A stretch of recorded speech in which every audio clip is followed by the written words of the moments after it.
नमस्कार दोस्तों, एक बार फिर से आप सभी को हार्दिक स्वागत और हार्दिक अभिनंदन है। यदि आप भी खड़े होकर पेशाब करते हैं अथवा मल मूत्र का त्याग करते हैं तो इस वीडियो को जरूर देखें। आज हम आपको शास्त्र में बताएं अत्यंत महत्वपूर्ण नियमों के बारे में बताने जा रहे हैं। हमारे प्राचीन शास्त्रों में सुबह जागने से लेकर रात्रि में सोने तक के सभी क्रियाकलापों के बारे में महत्वपूर्ण नियम बताए गए हैं, जिनका पालन अवश्य ही करना चाहिए। इन नियमों का पालन करने से शरीर निरोगी और स्वस्थ रहता है। साथ ही व्यक्ति पर पूर्वजों की तथा देवी देवता कृपा बनी रहती है। शास्त्रों के नियम को पालन करने वाले मनुष्य को कभी अधोगति नहीं होती, वह सदैव उन्नति करता है।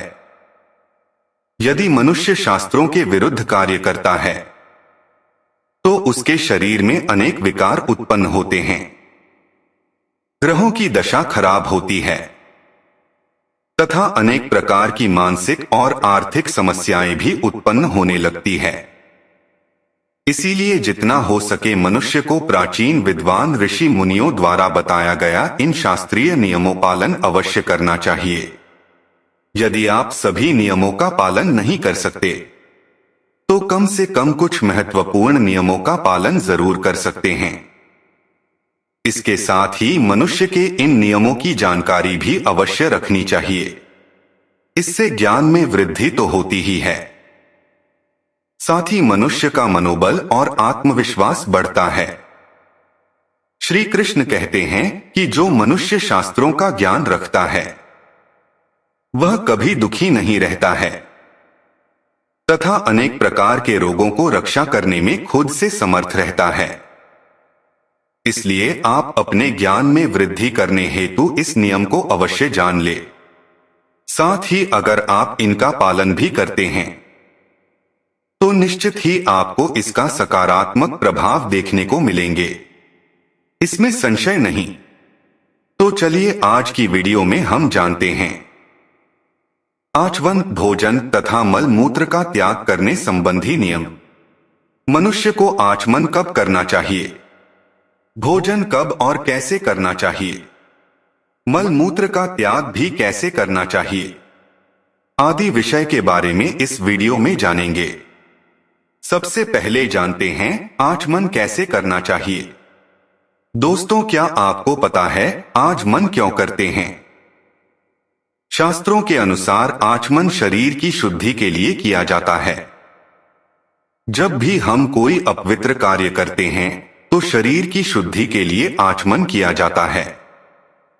आचमन करने से शरीर शुद्ध हो जाता है और नकारात्मक प्रभाव हमारे शरीर पर नहीं पड़ता है, क्योंकि अब पवित्र कार्य करने पर किसी की नजर हमें लग सकती है।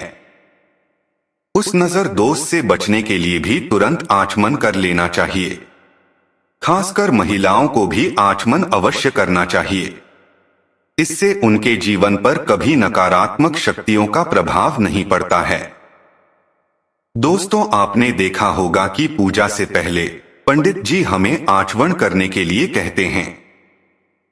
आचमन के बिना पूजा पूर्ण नहीं मानी जाती है, क्योंकि पूजा पाठ से पहले गलती से हम किसी अपवित्र वस्तु या किसी व्यक्ति का स्पर्श कर लेते हैं तो उससे शरीर की शुद्ध करने के लिए आचमन किया जाता है। आचमन करते समय भी कुछ मंत्र बोलने होते हैं, जिसके बारे में भी हम आपको बताएंगे। आइए जानते हैं आचमन कब करना चाहिए। शास्त्रों के अनुसार मनुष्य को सुबह जागने पर, भोजन करने के बाद, स्नान करने के बाद, बाहर से घर में अंदर आने के बाद, शारीरिक संबंध बनाने के बाद, मल मूत्र का त्याग करने के बाद आचमन करना चाहिए।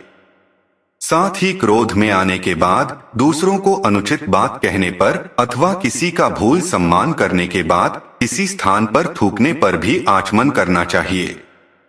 जो लोग विद्यार्थी हैं तो उसे पढ़ाई शुरू करने से पहले आचमन करना चाहिए। इससे पढ़ाई में मन लगता है और माता सरस्वती का आशीर्वाद मिलता है। इसके अलावा चौराहे से घूमकर घर पर आने पर तथा श्मशान भूमि के पास से घर पर लौटने पर आचमन जरूर करना चाहिए। इससे नकारात्मक शक्तियां दूर रहती है। पराई स्त्री के साथ स्पर्श होने पर, झूठे व्यक्ति से बात करने पर, झूठा भोजन खाने पर तथा आंखों से आंसू निकलने पर भी आचमन कर लेना चाहिए। इससे शरीर शुद्ध होता है। स्त्रियों का भी आचमन करना चाहिए जब किसी प्राय पुरुष का स्पर्श हो जाए। शरीर से खून निकले तथा अपने बाल कटवाने पर अथवा बालों को गुच्छा निकलने पर स्त्रियों का आचमन कर लेना चाहिए। इससे शरीर की शुद्धि होती है। इसके साथ ही स्त्रियों को कपड़े धोने के बाद, रसोई में खाना बनाने से पूर्व, शौच जाने के बाद आचमन जरूर करना चाहिए। आचमन के लिए हमेशा शुद्ध जल का प्रयोग करना चाहिए। इसके लिए आप तांबे के लोटे में जल भरकर पूजा स्थल पर रख सकते हैं। ध्यान रहे वह जल गर्म ना हो और खराब ही नहीं होना चाहिए। सुंदर तथा चरित्रवान पत्नी की कामना करने वाले पुरुष को हमेशा पूर्व और उत्तर दिशा की ओर मुख करके आचमन करना चाहिए। बाहर से आया हुआ पुरुष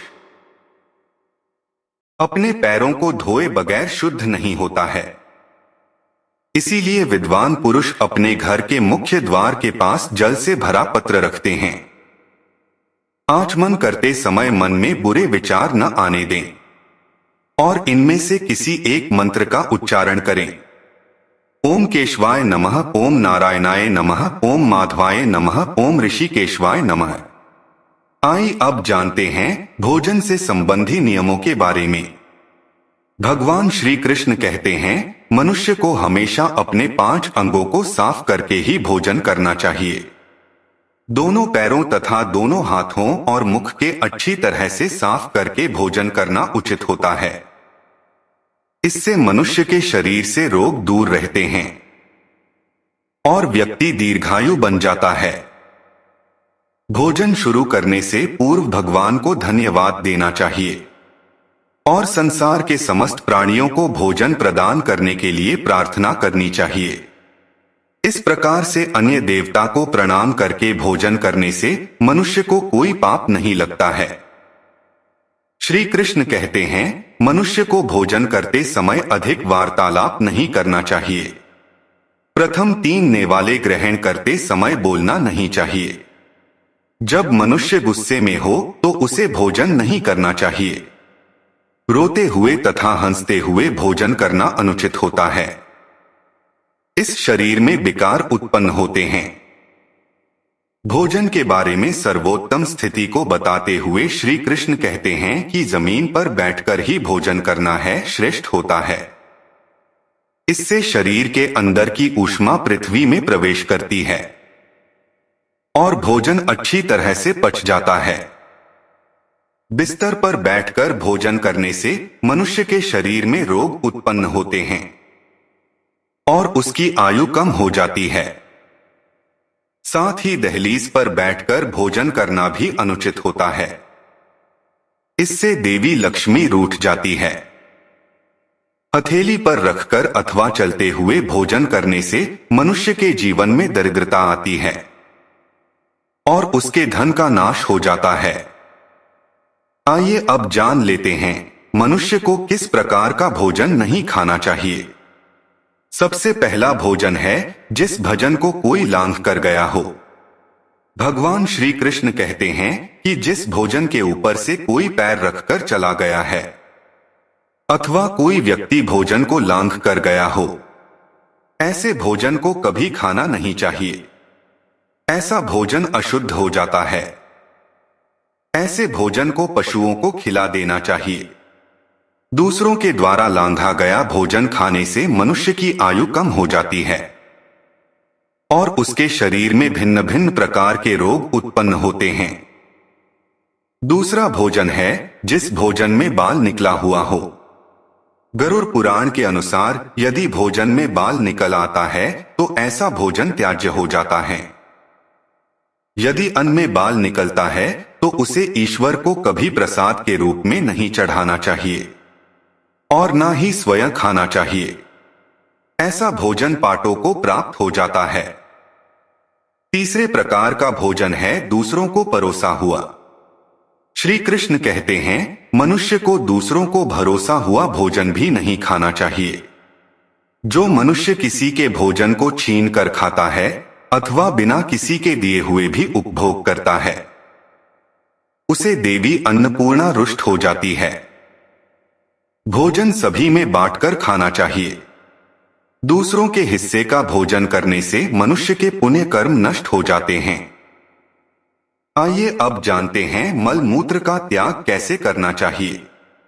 शास्त्रों के अनुसार मनुष्य को दिन में उत्तर की तरफ मुंह करके मल मूत्र का त्याग करना चाहिए। यदि रात्रि के समय मल मूत्र का त्याग करना हो तो दक्षिण की ओर मुख करके करना चाहिए। मल मूत्र का त्याग करते समय हमेशा अपने सिर को ढक कर रखना चाहिए। किसी भी पेड़ के नीचे, नदी के पास, गौशाला के पास, देव मंदिर, अग्नि के पास तथा श्मशान भूमि के पास कभी मल मूत्र का त्याग नहीं करना चाहिए।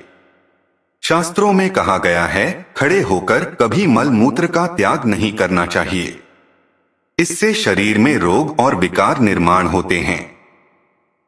इसके साथ ही पूरी तरह से निर्वस्त्र होकर भी मल मूत्र का त्याग नहीं करना चाहिए। चलते चलते कभी पेशाब नहीं करना चाहिए, इसे जीवन में दुर्भाग्य आता है। जूते पहनकर, छाता लगाकर भी मल मूत्र का त्याग करना भी अनुचित माना जाता है। कभी भी किसी गुरु, मंदिर, देवता और पानी की तरफ देखते हुए, आकाश में ग्रहों को देखते हुए मल मूत्र का त्याग करना अनुचित होता है। रात्रि में चंद्रमा और अग्नि की तरफ देखते हुए भी मल मूत्र का त्याग नहीं करना चाहिए। इससे जीवन में दुख और संकट आते हैं। मलमूत्र के त्याग करने के बाद उस भाग को स्वच्छ करना चाहिए तथा अपने हाथों को भी जल से शुद्ध करना चाहिए। मल मूत्र के त्याग करने के बाद किसी दीवार पर स्पर्श नहीं करना चाहिए। इसे पशु के रूप में जन्म प्राप्त होता है। मल मूत्र के त्याग करने के बाद उसे अच्छे से ढक देना चाहिए और उस पर मिट्टी डालनी चाहिए ताकि कोई पशु उसे खा नहीं। तो दोस्तों, इस प्रकार से हमारे शास्त्रों में आचमन, भोजन तथा मलमूत्र त्याग करने आदि के बारे में महत्वपूर्ण जानकारी दी गई है। उम्मीद है यह जानकारी आपको अच्छी लगी होगी। यदि आप कुछ पूछना चाहते हैं तो कमेंट में पूछ सकते हैं। आप सभी का धन्यवाद।